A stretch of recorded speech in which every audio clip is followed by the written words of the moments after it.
à l'hôpital, et aussi en médecine de ville, mais principalement à l'hôpital, ce qu'il faut avant tout, c'est réaliser un prélèvement bactériologique pour avoir un antibiogramme. Parce qu'avant, on pouvait donner des antibiotiques comme ça sans avoir d'arrière-pensée. Mais maintenant que presque une bactérie sur 2, sinon 2 bactéries sur 3 sont résistantes, il faut avoir un antibiogramme pour traiter en tout cas une infection grave. Et donc ça s'appelle documenter une infection. Ensuite, il faut écrire des protocoles. Il faut que sur une pathologie bien définie, quel que soit le médecin qui va prescrire, ce soit le même antibiotique qui soit prescrit aux bonnes doses et pour la bonne durée. Et ça, c'est super important aussi. Ça évite que justement il y ait des traitements qui soient trop longs, et c'est ces traitements trop longs qui favorisent justement l'apparition de la résistance bactérienne.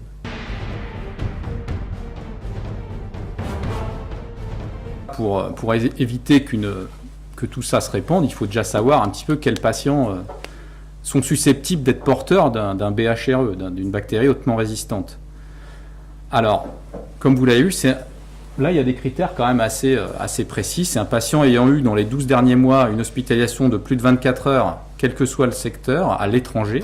Donc un patient qui a été hospitalisé à l'étranger, plus de 24 heures, même ici si vous voyez en consultation, il faut se dire qu'il est potentiellement porteur de ce type de bactérie. Un patient qui est transféré d'un établissement et qui a été en contact, d'un établissement français, et qui a été en contact avec un patient porteur de BHRE, comme ça s'est passé là à Nice, tous les patients contactent, lui, attention, tiens, il était en contact avec un patient à Nice, je me méfie, il peut être lui-même porteur de ce germe, et donc on va le dépister. Un patient qui est réhospitalisé ou admis dans une structure de type EHPAD et qui a été antérieurement connu porteur de BHRE, s'il était déjà porteur et qui en plus il vient d'une EHPAD, il faut se méfier parce qu'il peut être à nouveau porteur de ce type de germe. Et enfin, toujours un patient qui est la même chose, sauf que là il n'était pas porteur, mais il était contact d'un patient porteur dans une EHPAD.